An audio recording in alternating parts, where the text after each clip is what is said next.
arrondissement de Belel jawro Belel lammini saraki en maako nyalomare 16 lewru 12 hitande ujune ɗiɗi ko waɗi mi subti saraki en ɗo ngam kuugal jawro ɗum yargo nokkure mum yeeso on habdade de no nokkure ma yahata yeeso eno gasetati ummatoje ummi ha nokkuje feere feere ɓe yalɗiri ha berniwol Belel ngam metugo saraki en feere feere ha laamu Belel. Galdima Belel Muhammadu Abbo metama hawtade be saraki en feere feere ɓe yalɗiri ha nokkure nde. Dedei metalije ɓe meti amin min hawran min dawrida minin be ardiɓe amin min huyra dedei nokkure man no yahira yeeso min habda min huuda be gonga be adilaku be derɗiraɓe bo worɓe mawɓe ɓikkoy pat sei min dawrida be mum ko dalila lammingo saraki en ha laamu Belel hawritirde ma pindire waɗama ha yonde jawro Belel dow tawego ummatore ɗuuɗe dow ardungal laamiɗo Ngawdere e tawego sous-préfet Belel e ewnaɓe feere feere.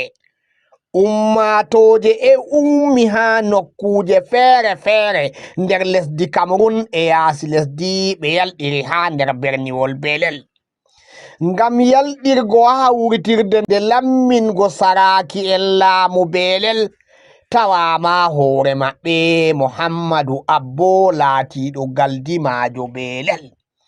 Ɓe metama saraki en laamiɗo Ngawdere meti ɓe ha yeeso ummatore.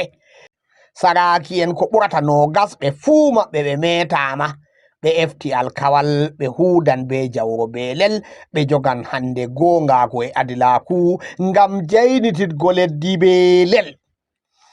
Merjo berniwol Belel Abbo Abubakar laatiɗo wakilijo Belel kanko hande jaɓi ummatore nde. Min seyo mapindi min wontiri hande min waɗi seyo man dirɗamin warani amin diga jihaji ɗo pat diga Ngawdere Maiganga diga Yaoundé Douala fu ɓe ngari ha ɗo hande kam seyo mapindi o ha leddi Belel. E non ummatoje feere feere hoosi boliɗe bana jawro Belel wolwani ummatore.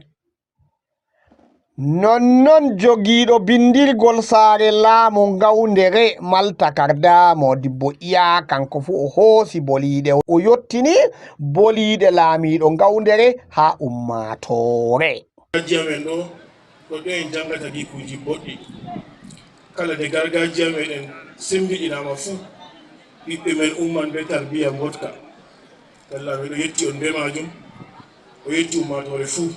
Non hawritirde nde waɗi dow tawego yimoɓe feere feere yalɗiri ha nokkure nde bana Hawwa Gombe diga lesdi Nigeria non bana yimowo andaɗo mo lesdi Cameroun Faɗi Kippo mo berniwol Yaoundé e ɗuɗɓe yimoɓe yalɗiri ɓe fuu maɓɓe ɓe yimi yeeso ummatore dalla welnugo siyasa ka wo'ingo hawritirde nde.